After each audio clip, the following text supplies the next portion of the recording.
Yeah, we were just talking about how cool you guys were. Really? You were? These videos are not for children. If you're a children, then piss off. Hey there, it's me, your least favorite YouTuber, the Infuso. And today, I'm taking a look back at one of my all-time favorite TV shows, and one of my all-time least favorite times on that TV show. I'm talking about It's Always Sunny in Philadelphia, Season 1. Now, the show's first season is a little bit different from the ones that would follow, which should be obvious as it's missing one of its main cast members. But I think outside that very, very noticeable absence, this show still feels like the show that it's known for. It's just a little less polished and the characters are a little bit less awful. But what rewatching this first season tells me is that from the very beginning, this show never held back. The very first episode is about the gang addressing their own racism, during which Charlie drops the N-word. And that's the show's pilot. That was what their first impression on an audience was. This is how the show originally wanted to be seen. The following episode has a kid in the gang's care get drunk to the point of puking. Then the episode after that has a bunch of high schoolers become temporary bar regulars, with the gang encouraging them to drink and involving themselves in their teenage angst-filled lives. The episode after that, Charlie's lying about having cancer, and then the one after that, they're tackling gun control. Then they find out that Dennis and Dee's grandfather was a Wolfenstein. And then in the final episode of the first season, two of the gang's old classmates falsely accuse an ex-gym teacher of the unimaginable. This is the worst possible impression of the show, and I mean that in the best possible way. It's Always Sunny presented itself warts and all. As a matter of fact, it was mostly warts. They weren't glamorizing the awfulness of their leads, they were highlighting it. They didn't suddenly gain the courage to be offensive over time, because they were shocking people right out of the gate. The show's first season feels a little bit underdeveloped, at least when it comes to certain aspects. Don't get me wrong, the comedy is unapologetically hilarious, and it typically comes at the expense of all of its leads. The storytelling, even when there isn't that much of a story to tell, is always entertaining. In certain aspects, the show excelled from the start, but it's the characters themselves that don't feel like they're perfectly planned out. In terms of the characters' depictions, they're largely the same, if not significantly toned down. Charlie's always at a 12, but during this season, it feels more like he's kind of at a 2. They establish very early on his love of the unnamed waitress, and while it's immediately shown to be one-sided and excessive, it hasn't quite yet become the over-the-top obsession that would become Charlie's primary reason to exist. In the first season, yeah, sure, Charlie's a little wacky, but he definitely hasn't met the level of insanity the character's now known for. Overall, his actions this season don't feel entirely out of character, but he does come off much calmer than usual. Season 1 Charlie is like Charlie on Quaaludes, as opposed to regular Charlie, who acts like he's on. This Charlie is much more neurotic than he is chaotic. I also think the first season portrayal of Mac and Dennis make the characters come off like they were one part split into two. They act very similar, and there's not a whole lot of development made to differentiate the two. Actually, there's nothing at all that makes them particular or distinct. I'm not ragging on either actor, as I think they both do well in their parts. This is just to say that they were playing the same part. And because of this, the show seems a little bit unsure of what the overall dynamic between the two is, leading to a couple of times in the season where Mac uncharacteristically bosses around Dennis, as opposed to it being the other way around. But I think the biggest example of unsurety has to be the case of Sweet D. This first season almost feels like the character was just put around to meet some kind of a quota. I'm the brains, you're the looks, Charlie's the wild card, and Frank is the muscle.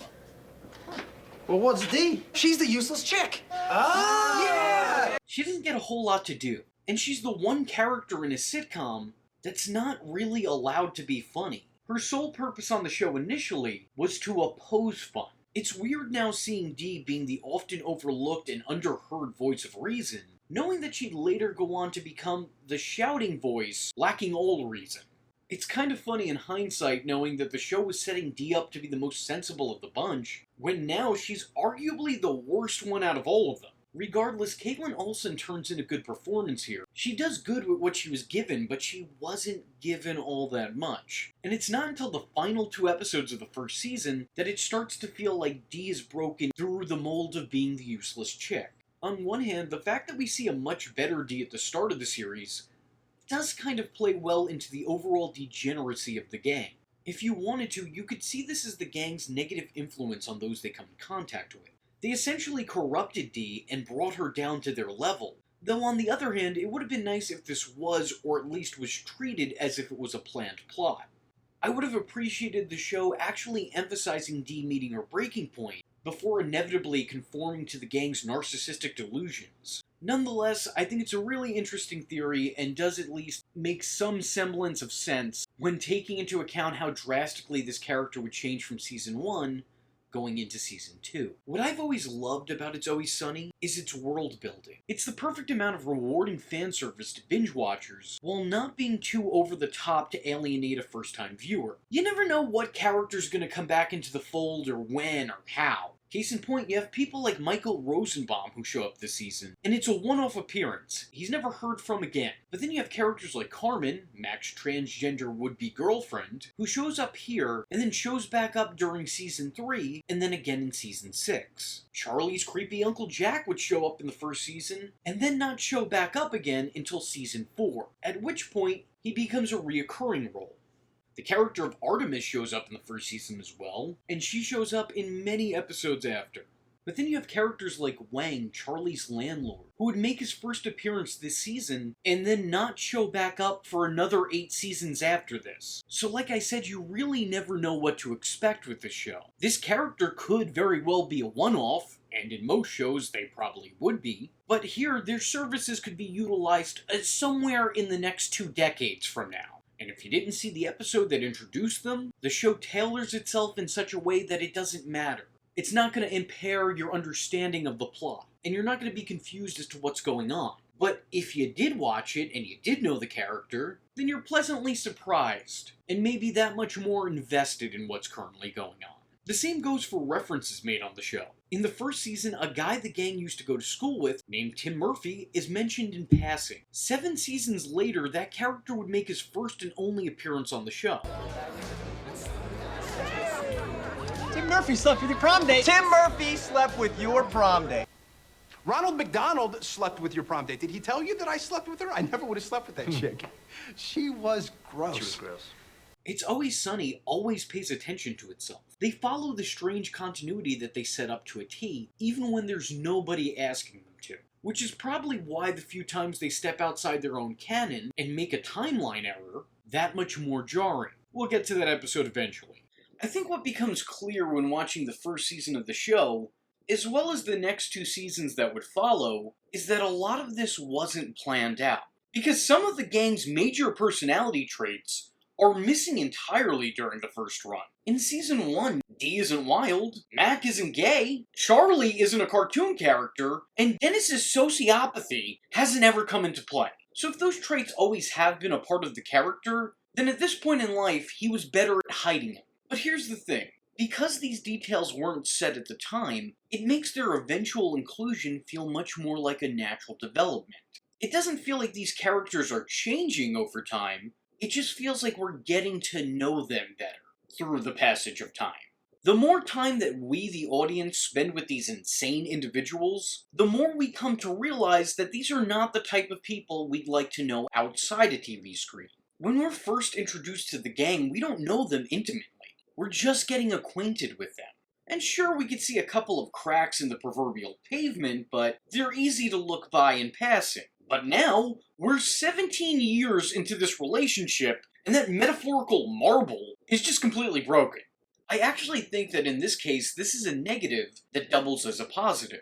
Because it makes the journey of seeing these characters devolve into the characters that they are today much more interesting. The events of the show almost occur naturally, as they're not predetermined in some kind of grand scheme or all-around master plan. A lot of these episodes feel like they were just throwing whatever creative ideas they had at the wall and finding what stuck. What doesn't stick is forgotten, and what does stick is further developed. So in that aspect, there are some brief glimpses into the lives of these characters. Mac vaguely alludes to his religious beliefs, which will later, of course, become a major part of the character in future seasons. The gang's past high school popularity is brought up, something that the show's canon will later dispute, and a whole mess of other things that, quite frankly, I don't want to spoil for you here. The first season really did set the precedent that no topic was off limits. There was no place this show would not go. They were bold in terms of direction, and strictly from a comedic standpoint, this show was on point. I will say that having been spoiled by the rest of the show's run, the first season does feel like a little bit of a letdown. The characters weren't yet defined, the show was clearly shot on a budget, and it does feel like it's missing one of its core elements without Frank. However, if you're not familiar with the show, then I'd like to think that the first season is actually the perfect introduction to it. It's like the gateway into what the show would eventually become.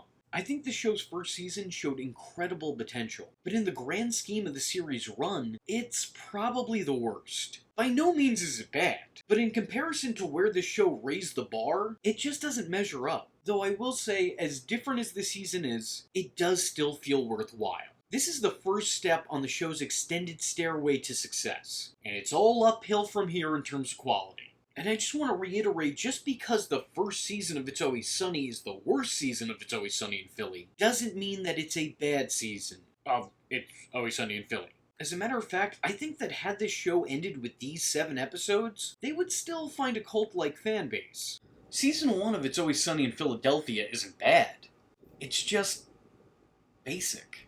Season 1 of the show does still feel like the show, but it feels like the show lacking all of its substance. The truth of the matter is that Season 1 is still good. It's just nowhere near as good as it gets. So if you enjoyed this video and want to see more It's Always Sunny in Philly content here on this channel, let me know in the comment section below by leaving a comment saying, So you're throwing down life lessons now, I'm throwing down eggs! Huh? With all that being said, I was your least favorite YouTuber, Infuso, and I thank you for watching.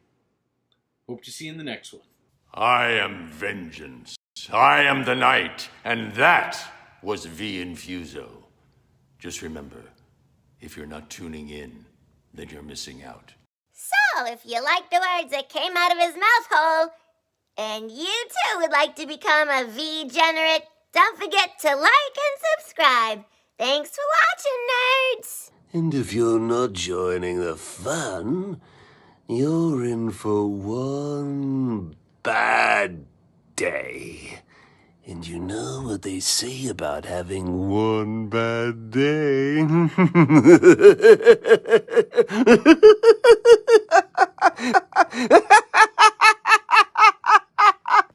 Catch him next time. Same bat time. Same bat channel. That little prick's going to hell.